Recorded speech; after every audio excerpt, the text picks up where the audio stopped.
Training tips with Ruthie. Today I'm showing you 3 lower body cues for a single leg RDL. This exercise is great for improving balance, stability, core strength, and glute and hamstring power.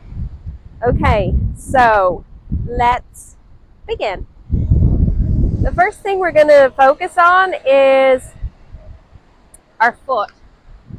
So we want to plant the foot, make sure we're pressing through all 4 parts of the foot, so the front part, along the side, the heel, and along the inner side of the foot.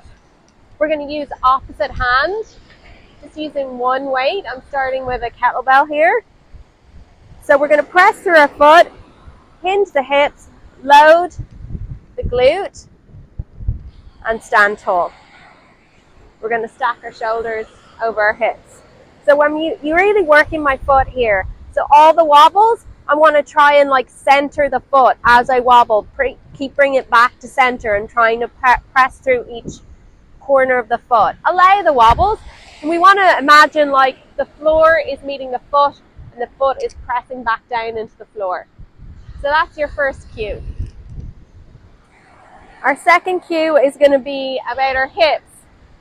So I'm going to take it from the front this time. So we want our hip bones in line, square. So when we come down, we want to keep them in a square position. So oftentimes people open the hip and load this side and have the weight on the outer edge of the foot to get down. So we want to keep that hip square, nice and square. So we're not thinking height with the back leg. Think you're reaching long. Hips nice and square, hip bone square. You can have a hand on the hip here to cue that in your movement. So here it is from the side. Again. Oh look, I'm losing my balance, but I'm being patient and I'm using that foot to regain. Okay. Last cue I'm going to use is the floating leg. So we want to keep that floating leg active, and to do that we'll flex the foot. Now it's not too active, but it's active, and that's going to help us keep stable in the movement. So it's going to create a little bit of resistance, and we'll use that to keep our balance. It's also going to move all the way up our leg into the core and cue the core to come into action there too. So this is just a floppy leg, when you're kind of just flopping around. But if I have an active back leg, the other glute turns on and I feel like I've got more stability there. And that can enable you to even bring the knee through and have a power move here. There you go. 3 fantastic, easy cues to think about when you're doing a single leg RDL.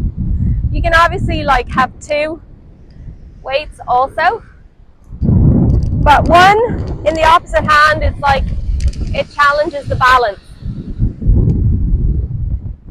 Even can try the same loading the same side is a little bit easier, opposite side a little bit harder, and you'll feel it more into the outer glute here. So single leg RDLs for the win. Training tips with Ruthie. Stay tuned, keep engaged, keep following, keep commenting. Next week I'll have more cues for the same exercise.